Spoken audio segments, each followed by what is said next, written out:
오늘도 1월 6일 새날을 주신 하나님께 감사드립니다. 두 사람이 있는데 사탕이 3개가 생기면 싸움이 일어납니다. 한 개씩 입에 넣고 먹으면서 남는 한 개를 누가 갖느냐, 누가 먹느냐가 인생의 가장 큰 문제가 됩니다. 그렇죠. 살다 보면은 그런 문제가 많습니다. 사탕 누가 먼저 하나 더 먹느냐.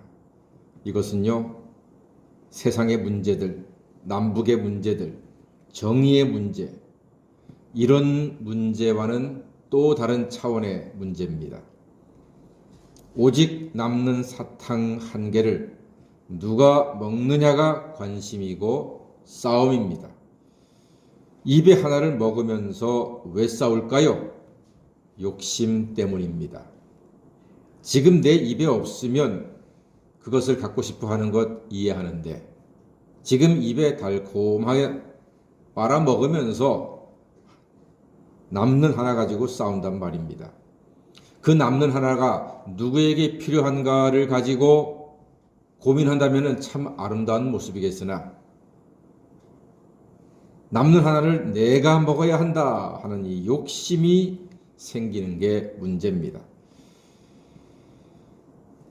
지금 내 입에 있는 달콤함을 계속 연장시키려는 욕심을 남에게 빼앗기고 싶지 않은 것입니다.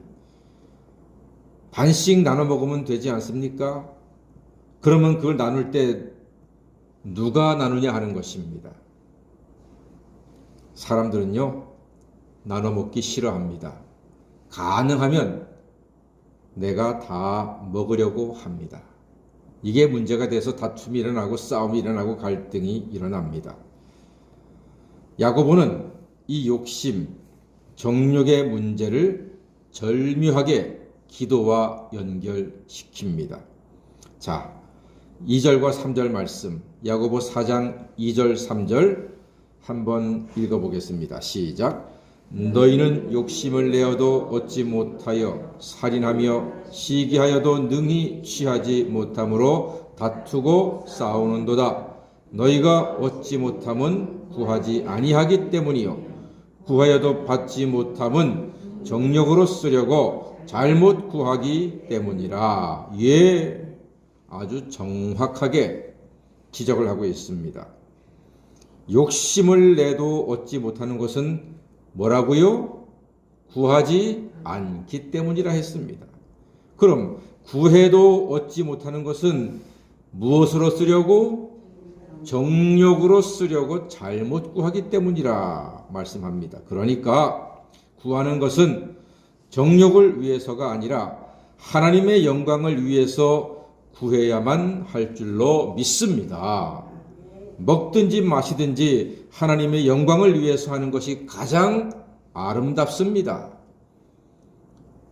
전라남도 영광에 가면은 법성포라고 있는데 거기 굴비가게가 많대요. 그 중에 한 굴비가게에 이런 글귀가 써 있답니다. 하늘에는 영광이요 땅에는 굴비라. 하늘에는 영광이고요 땅에는 모든 사람들에게 먹을 것, 마실 것, 입을 것을 통해서 평화를 얻는 것, 그것이 참 우리 모든 인생의 숙제가 아닌가 합니다. 오늘 야고보는 과연 예수님의 친동생답게 이 기도를 겸손과 연결하는 지혜로움을 보여주고 있습니다. 아주 탁월합니다.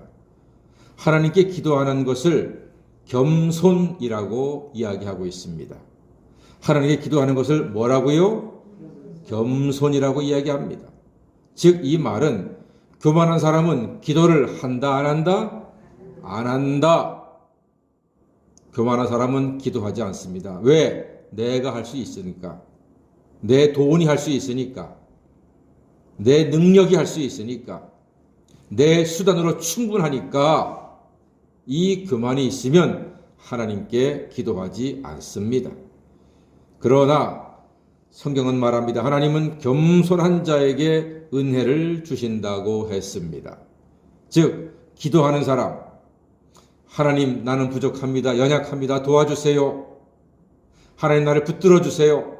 나와 함께 해주세요. 나는 못하겠습니다. 부족합니다. 정말로 약합니다.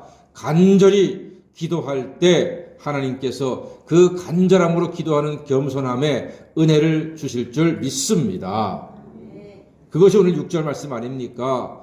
그러나 더욱 큰 은혜를 주시나니 그러므로 일러스되 하나님이 교만한 자를 물리치시고 겸손한 자에게 기도하는 자에게 은혜를 주신다 하였느니라 말씀하고 있습니다.